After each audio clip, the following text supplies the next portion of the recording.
Bienvenue,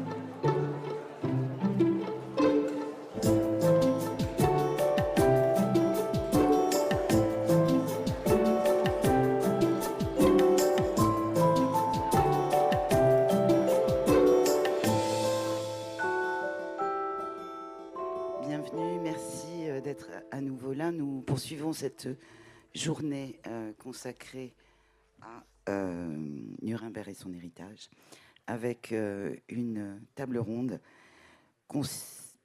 consacrée à la consolidation d'une justice pérenne.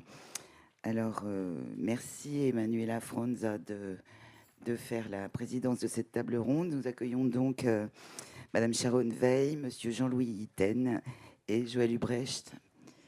Bienvenue à vous. Je vous remercie à nouveau de penser à mettre vos téléphones sur silencieux. Et Emanuela, je vous laisse la parole. Merci.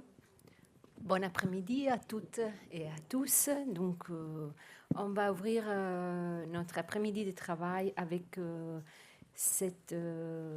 les titres de notre partie du séminaire. C'est la consolidation d'une justice pérenne. Les premiers intervenants vont être Joël Ubrecht, que je vais tout de suite présenter, mais juste pour ouvrir notre réflexion et aussi pour introduire les intervenants qui vont parler de la consolidation d'une justice pérenne, je voudrais dire que en fait, les titres qui a été donné à notre partie du séminaire, en fait, essayent de souligner le fait que maintenant existe une idée, moi je dirais, et aussi une réalité pour suivre et juger, c'est très important, et punir les crimes internationaux. Donc, en ce sens-là, toutes les juridictions dont vous parlera Joël Ubrecht et aussi Jean-Louis Sharon Weil sont des réalités existantes. Et je crois, ça c'est ma perspective, tout ces univers-là ne pourrait pas exister sans Nuremberg. Donc, en ce sens-là, on voit ça comme le premier héritage, un héritage en termes d'idées. On a une idée de juger, punir les crimes internationaux, mais aussi un héritage en termes d'une réalité existante. On a des juridictions, on verra, on a des juridictions pour les États, pour les individus. On a des juridictions qui ne sont pas spéciales, ne sont pas toutes spéciales. On a une cour pénale internationale permanente qui peut juger les individus. Donc, il y a une évolution à l'intérieur de la justice pour les crimes internationaux. Et ça, c'est très important à remarquer. Donc, Nuremberg a, d'une façon cristallisée, l'idée du never again, donc jamais. On va refuser tout ça et on essaye de trouver, consolider un pacte, avant tout un pacte de civilité et après qui s'est traduit dans des normes juridiques. Et après, on a essayé aussi de faire évoluer cette idée, cette réalité. Donc, on a créé des juridictions, on a essayé de répondre à des critiques, donc codifier, définir les crimes, essayer qu'il y ait une justice pour tous et pour toutes, et pas une justice des vainqueurs. Et justement, comme il a été déjà dit ce matin, justement maintenant que la justice pénale internationale, celle pour les États avec la Cour internationale de justice et celle pour les individus avec la Cour pénale internationale, a lancé un message très clair. Cette justice essaye d'être internationale, universelle, car elle est pour tous. Donc on essaye aussi de juger les crimes commis par des individus et des États très puissants. Elle est en train de se confronter avec... elle est, comment dire, très attaquée. Elle doit donner une preuve d'existence. C'est donc un moment de vérité. Qui va soutenir ça? Et je le dis à Paris, c'est la France, c'est le pays de Nicolas Guilloux, que c'est un juge, comme vous le savez, qui a signé un mandat d'arrêt pour 3 membres d'Hamas qui ont été tués et pour Benjamin Netanyahu et Gallant. Il est maintenant sanctionné. Et ça, moi je viens de l'Italie, sûrement vous écoutez mon accent, où Francesca Albanese, qui c'est une activiste, elle aussi a été sanctionnée, mais je crois qu'il faut voir aussi des distinctions. Ce n'est pas une question, ça vaut plus ou ça vaut moins, mais sanctionner un juge, mettre en discussion, attaquer une juridiction, derrière tout ça, il y a l'attaque à l'état de droit. Donc je crois que c'est encore plus important notre séminaire, notre colloque, notre possibilité d'échange, aujourd'hui, où il y a une volonté de mettre en discussion pas que la réalité, comme je disais tout à l'heure, mais aussi l'idée d'une justice pénale internationale. Donc l'idée même qu'il y a des règles, dans la guerre, la protection des civils, il y a un indérogeable, un imprescriptible dans la guerre, il y a des crimes, il y a des définitions, il y a des distinctions. Et tout ça, c'est aussi grâce au droit et à la justice. Les droits, les définitions, ça vous donne des noms, des mots, et ça vous permet aussi de voir l'injustice. Je vois l'injustice car j'ai des mots et j'ai des définitions qui me donnent aussi les droits et la justice. Donc, je crois que ça, c'est encore plus important. Et avec ça, je donne la parole tout de suite à Joël Ubrecht. Joël Ubrecht est, je peux vous le dire aussi, avec les regards d'un professeur à l'étranger en Italie, c'est une référence, pas qu'en Europe, dans ces domaines, dans le droit et la justice pénale internationale, dans la justice transitionnelle. Et, il est maintenant responsable d'études et de recherches à l'Institut Robert Badinter, basé à Paris. Il a publié beaucoup de livres très importants, des articles sur la justice pénale internationale et sur la justice transitionnelle. Et récemment, il a publié dans les cahiers de la justice que je vous invite à regarder et à lire. Donc, merci Joël, et je te donne la parole.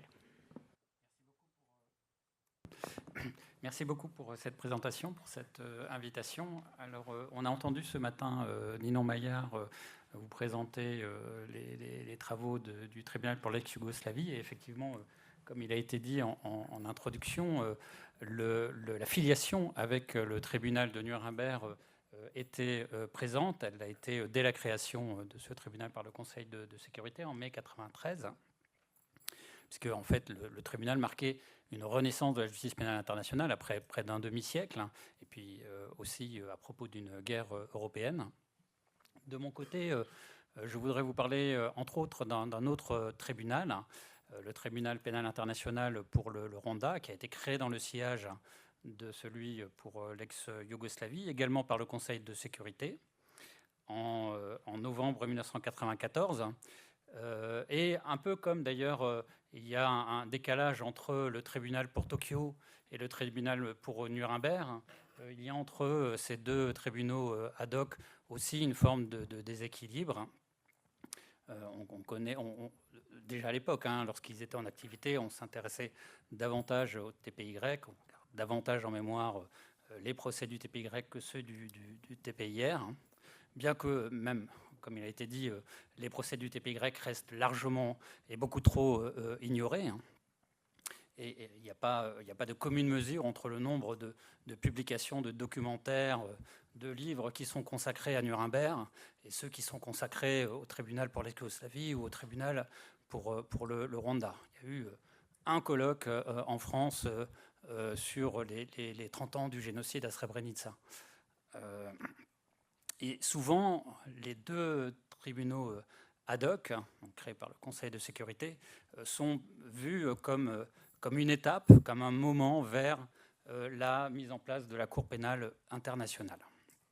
Alors moi, je voudrais vous proposer une perspective un peu différente pour vous montrer que c'est construit, que se construit encore progressivement, non pas un système judiciaire universel, bien unifié, homogène, mais une grande variété de dispositifs de justice dans lesquels il va y avoir une pluralité de mécanismes qui vont être mis en œuvre autour du moteur de la complémentarité et de la coopération. Alors, ces deux notions, complémentarité et coopération. Par la suite, vous l'explicitez davantage. Et pour illustrer, pour vous montrer cette dynamique, je voudrais mettre en regard deux situations, celle pour le Rwanda et celle pour la République de Centrafrique. Alors, tout d'abord, pour le Rwanda. Au Rwanda, la première réponse juridictionnelle au génocide des Tutsis a été la création donc, de ce tribunal international par le Conseil de sécurité. Cette création, elle s'est faite donc, dans le sillage du précédent yougoslave et à la suite de travaux d'une commission d'enquête internationale sur les faits qui avait été créée en mai 1994 par la Commission des droits de l'homme de l'ONU et qui sera d'ailleurs la première à mentionner publiquement, officiellement, et je la cite, qu'il y a eu au Rwanda des actes s'apparentant au génocide. Et elle rendra son rapport le 28 juin 1994. Le tribunal pénal international pour le Rwanda a été créé quelques mois plus tard dans un contexte de faillite morale de l'Organisation des Nations Unies pour prévenir et pour stopper ce génocide. C'est la résolution 955 adoptée le 8 novembre 1994 sous chapitre 7, c'est-à-dire dans le cadre d'une contribution à la restauration et au maintien de la paix, comme ça avait été le cas pour le TPY, résolution adoptée par 13 voix pour, une voix abstention, en abstention, la Chine, et une voix contre, je vous laisse deviner laquelle, celle du Rwanda. Et alors, je n'ai pas le temps de rentrer ici dans le détail de ce que dans le détail diplomatique, disons, des tractations pour arriver à cette résolution. Ce qui est important, donc, c'est de comprendre pourquoi le Rwanda s'y est opposé. Et Rwanda, qui à l'époque, d'ailleurs, n'était plus représenté par des membres du gouvernement génocidaire.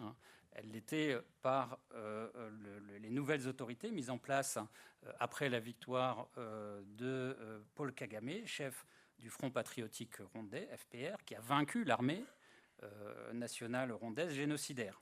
Et c'est là une première différence importante avec Nuremberg et la défaite nazie. C'est qu'au Rwanda, la chute du régime génocidaire n'est pas le fait d'une coalition internationale, mais le résultat de l'action d'un groupe armé d'opposition, lui aussi rwandais, même s'il était soutenu par l'Ouganda. Il y a donc à Kigali un nouveau pouvoir qui se sent d'autant plus légitime face à la communauté internationale que celle-ci n'a rien fait pour arrêter le génocide. Et on se rappelle à ce propos la formule sarcastique de Thierry Cruvelier, qui a consacré un ouvrage au procès du TPIR, en parlant de ce tribunal comme le tribunal des vaincus, évidemment par référence à la justice de vainqueurs qui avait été celle de Nuremberg. L'opposition du nouveau pouvoir à Kigali contre la résolution elle se fonde sur trois principaux accrochages. Les autorités rwandaises, Paul Kagame, voulait d'abord qu'il y ait des juges rwandais au sein du tribunal, ce qui ne sera pas le cas. Il y a 16 juges élus par l'Assemblée générale, sur base de recommandations du Conseil de sécurité, aucun juge rwandais. Paul Kagame souhaitait également que le tribunal puisse siéger, au moins en partie, au Rwanda pour faire les procès. Ce ne sera pas le cas non plus. Le siège sera en Tanzanie, à Arusha. Et enfin, Paul Kagame défendait un mandat du TPIR pouvant couvrir les faits depuis le déclenchement de la guerre civile en octobre 1990. Or, le mandat du TPIR se limitera à la période du 1er janvier 1994 au 31 décembre 1994, une temporalité très restreinte qui va mettre dans l'ombre une partie de la dynamique du processus génocidaire. Concernant le statut, le TPIR, comme le TPY pour l'ex-Yougoslavie, se différencie des tribunaux de Nuremberg et de Tokyo, puisque aucun de ces deux tribunaux n'ont l'équivalent du crime contre la paix ou de ce qu'on dirait aujourd'hui être le crime d'agression. Par contre, tous les deux comprennent la charge de crime contre l'humanité, et d'ailleurs au TPY, dans son statut, au départ, en étant très fortement inspiré de Nuremberg, mais finalement d'ailleurs retravaillé par les juges et cette charge va fortement évoluer devant en particulier le TPY. Les deux TPI ont par ailleurs intégré la charge de génocide en reprenant telle quelle la définition de la Convention de 1948, qui évidemment n'existait pas dans le statut de Nuremberg, même si la notion de génocide a pu y être évoquée. Elle ne faisait pas partie des charges. Il y a aussi des garanties procédurales, qui, notamment pour la défense, qui étaient absentes à Nuremberg et à Tokyo. Et contrairement à Nuremberg et à Tokyo, les deux TPI n'appliquent pas la peine de mort. Ce qui est aussi d'ailleurs un point d'accrochage avec le Rwanda, qui à l'époque, dans sa législation, comprenait encore la peine de mort. Alors elle sera dans un premier temps suspendue, puis elle sera abolie en 2007.